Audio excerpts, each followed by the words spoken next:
الرحمن الرحيم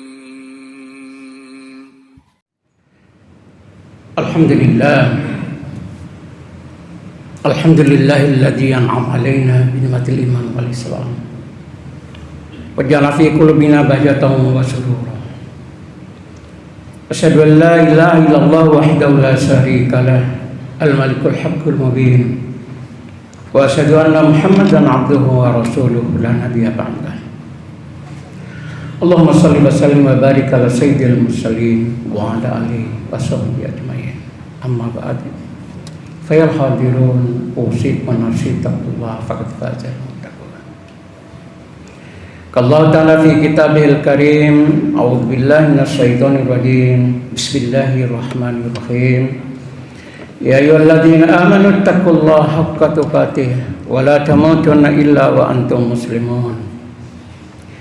يا أيها الذين آمنوا اتقوا الله وقولوا قولا سديدا يصلح لكم أعمالكم ويغفر لكم ذنوبكم ومن يطع الله ورسوله فقد فاز فوزا عظيما.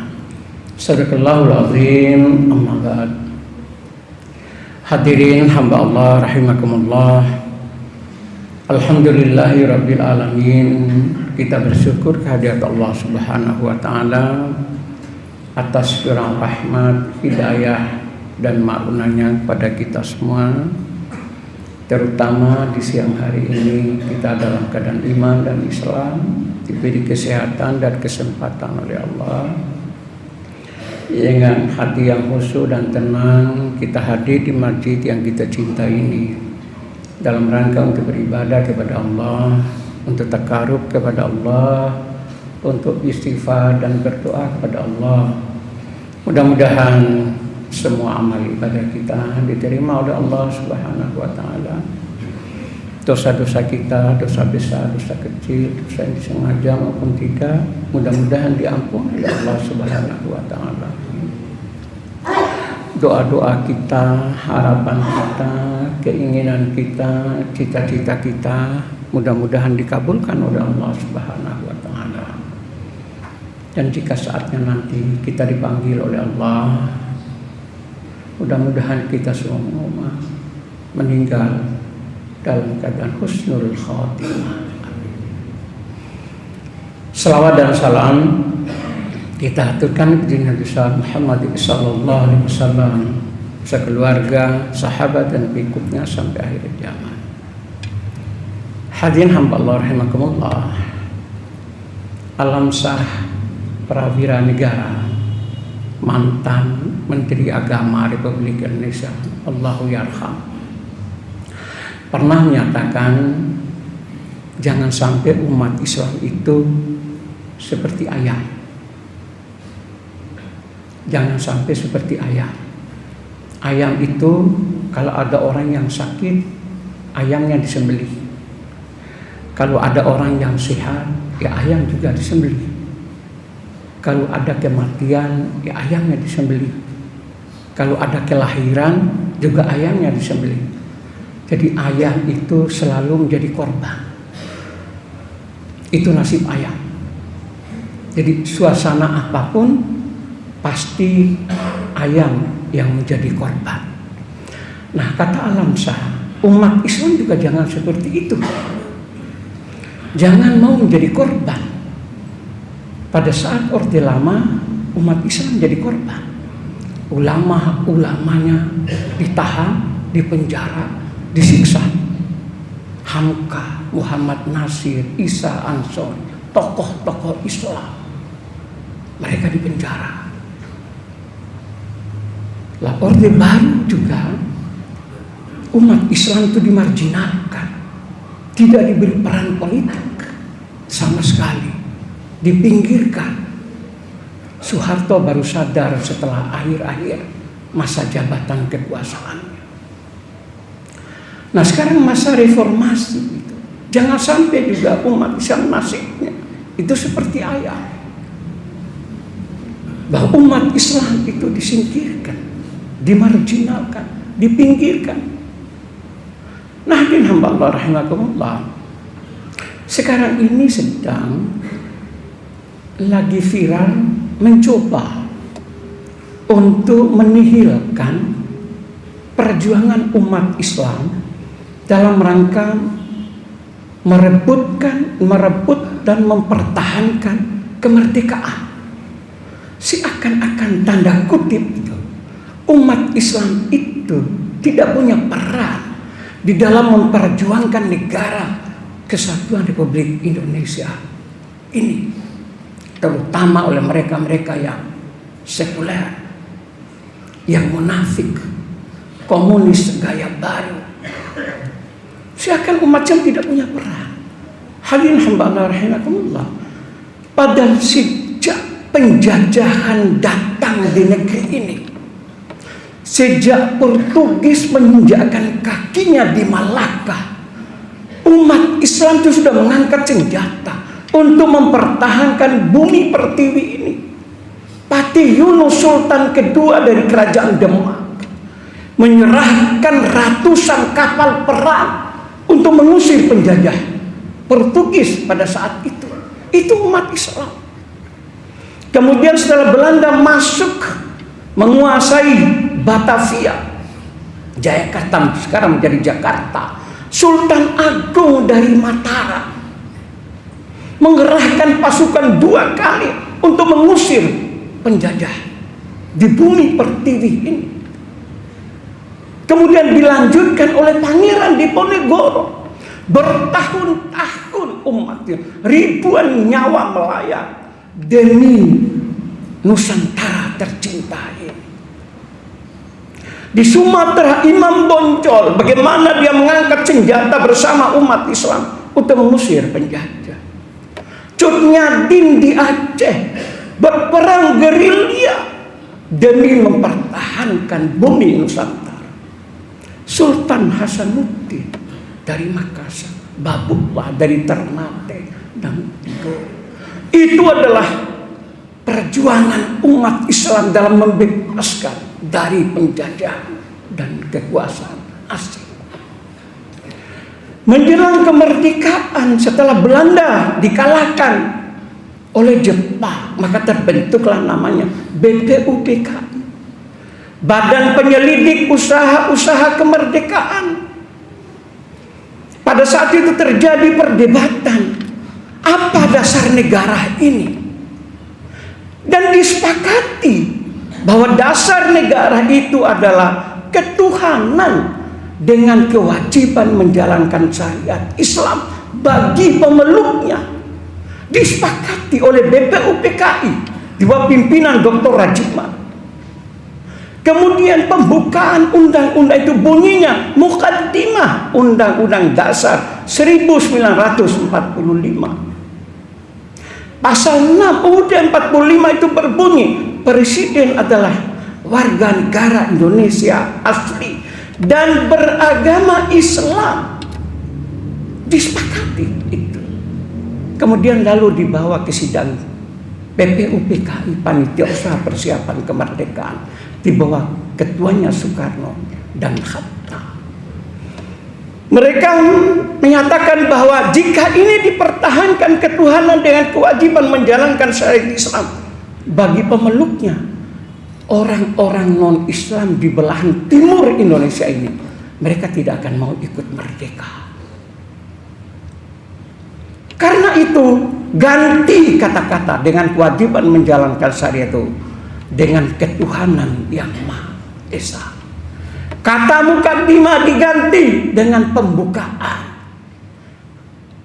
Pasal 6 dengan umat beragama Islam dicoret, cukup menjadi warga Indonesia. Terima orang Islam demi terwujudnya negara Republik Indonesia. Itulah peran umat Islam, jasa umat Islam.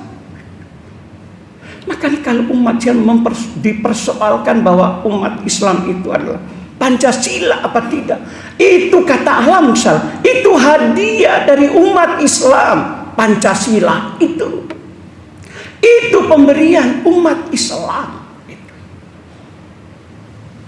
Pancasila itulah hadiah dari umat. Karena memang ini alat pemersatu. Umat Islam rela tidak dasar negara adalah Islam, tapi dasar negara Pancasila demi negara Republik Indonesia.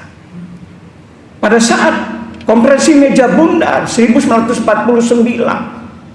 Belanda mengusulkan dan diterima oleh Indonesia. Indonesia itu dibagi menjadi RIS, Republik Indonesia Serikat. Sehingga ada negara Nusa Tenggara, ada negara Sulawesi, ada Madura, ada Jawa. Muhammad Nasir sebagai tokoh Masyumi pada saat itu mengusulkan mesti integral Muhammad Nasir. Kita harus negara ini menjadi negara kesatuan Republik Indonesia. Jadilah mulai 1950 itu negara Indonesia ini adalah menjadi negara kesatuan Republik Indonesia. Itu adalah jasa umat Islam. Muhammad Nasir, ketua fraksi Masyumi pada saat itu. Jadi NKRI ini adalah hasil darah dan air mata perjuangan umat Islam.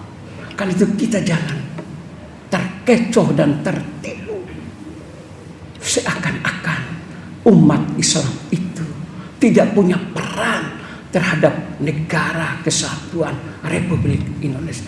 Umat Islamlah yang terdepan, yang memperjuangkan negara kesatuan dan mempertahankan NKRI ini adalah umat Islam. Hadirin hamba Allah rahimahullah. Ini menyadarkan kita bahwa kita harus sadar bahwa negara ini adalah tumpah darah tanah air kita. Karena mari kita rawat, mari kita jaga negara kesatuan Indonesia ini sehingga terwujud baldatun thayyibatun wa rabbun ghafur. Barakallahu wa lakum. Aqulu qawli hadza wa astaghfirullahi wa li sa'iril muslimin fastaghfiruhu innahu huwal ghafurur rahim.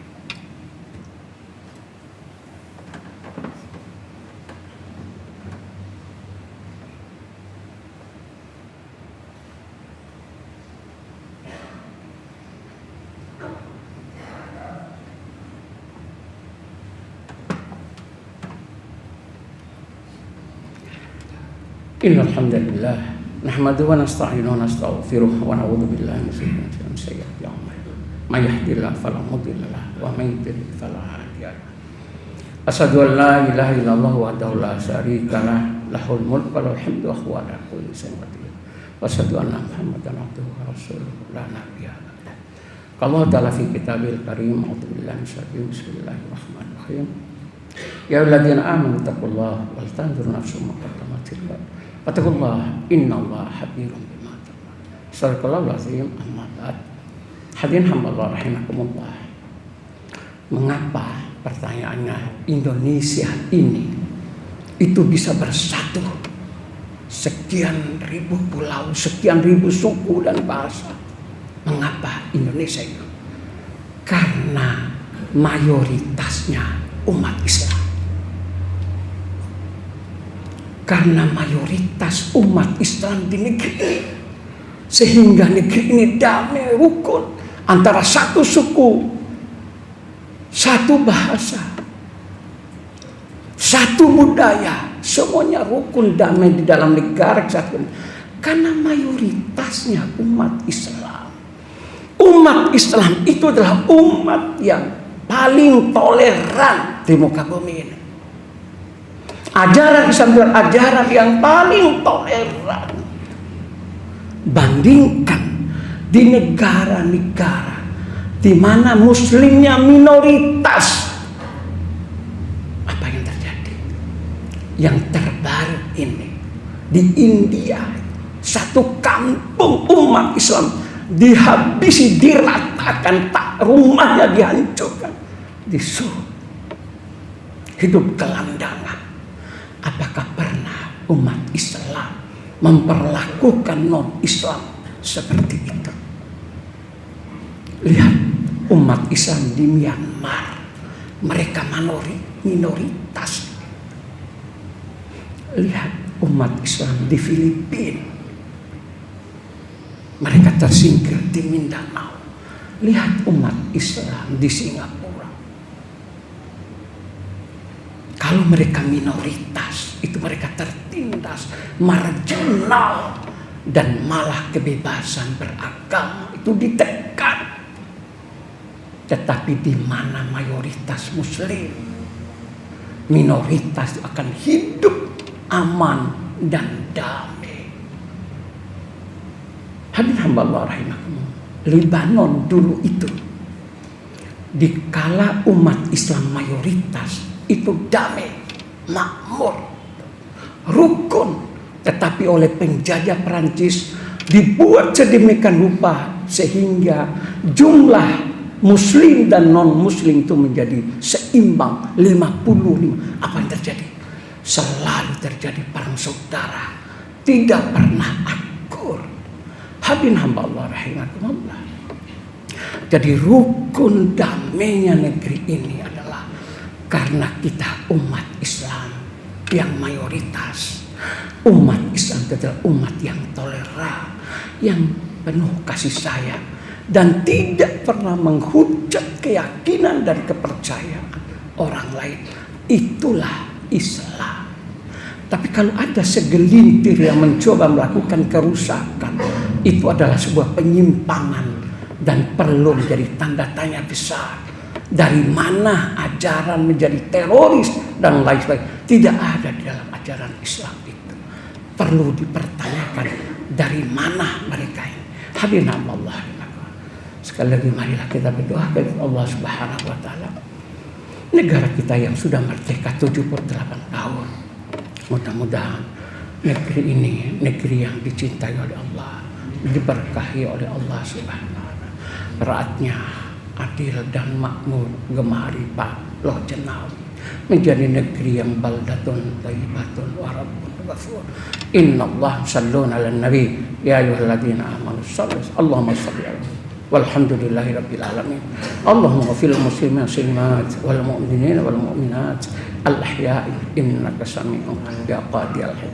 Rabbana la tu'akhidhna in nasina akhtana. Rabbana tahmil isran kama hamaltahu alladziina min qablina. Rabbana wa la tuhammilna ma la taqata lana bi wa'fu 'anna waghfirna warhamna maulana fansur qaumil kafirin fasqal lil zalimin fasqal. Rabbana srif 'anna adzabana ta'ala inna sa'at. Rabbana hab lana min azwajina wa dzurriyyatina waj'alna lil muttaqina imama. Rabbana zalamna anfusana wa in lam taghfir lana lanakunanna minal khasirin. Rabbana atina min ladunka rahmah wa hab lana min ladunka rahmah. Rabbana atina fid dunya hasanah wa fil akhirati hasanah wa qina adzabannar wa adkhilna jannata ma'al abrar ya aziz ya ghaffar ya rabbal alamin. Subhana rabbika rabbil izzati wa salamun walhamdulillahi rabbil alamin. Ibadallah innallaha ya'muru bil adli wal ihsani wa ita'i dzil qurba wa ya'idukum la'allakum tadhakkarun wa la dzikrullahi akbar.